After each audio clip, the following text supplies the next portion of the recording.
Hey everyone, how you doing today? I have another video for you about scalp exercises or scalp wiggling to promote hair growth and increase the blood circulation in your scalp and in your hair follicle region by moving your scalp as a physical exercise. So Tom Hagerty and I have been discussing through email to make a good example video for everybody who wants to try this scalp exercise.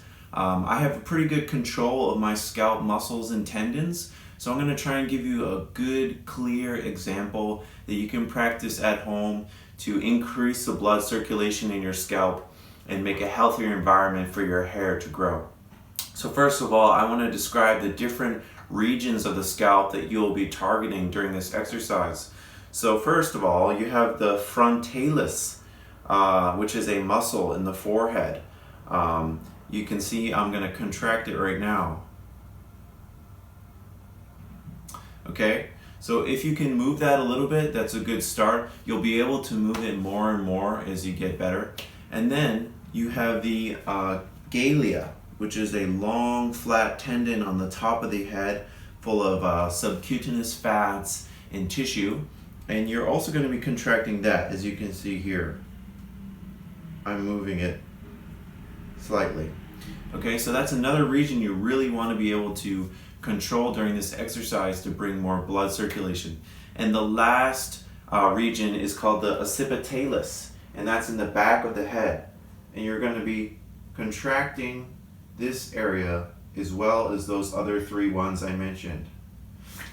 So you're going to be moving those three areas in a combination exercise.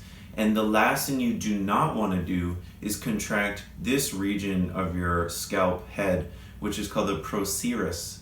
So if you contract the serous like this, you're going to get wrinkles or vertical lines in between your eyebrows.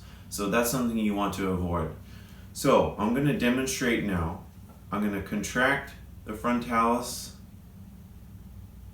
and the Galea and the occipitalis all in tandem.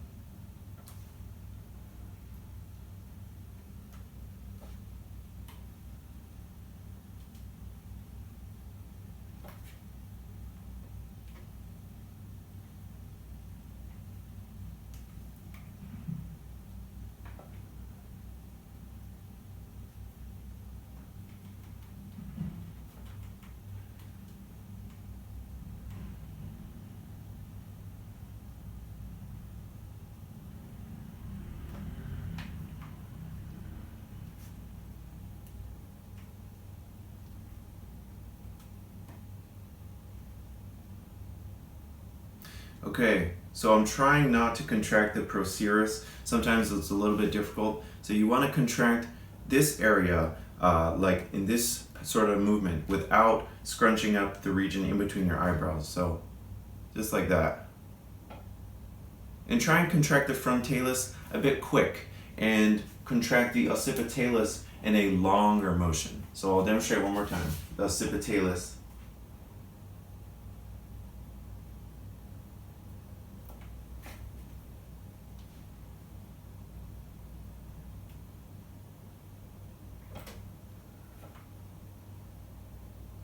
So I'm trying not to contract the serous, but the frontalis is completely engaged.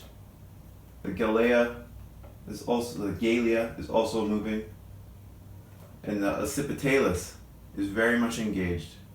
It's very tight. It's almost like I'm lifting weights. I can feel it. So try and do this movement as best you can. It's going to take some time to get them to be more mobile. And move the different three regions I said. Avoid contracting the serous as much as you can, and you're going to get a lot of benefits if you do this 10 to 15 minutes a day. Your scalp will be more flexible, less rigid. The blood will be able to flow back into those regions where you're losing hair, and you should see some benefits. And also check out my other videos for techniques about hair loss that are free and just physical exercises. So good luck to everybody, and I hope you have good results. Thanks.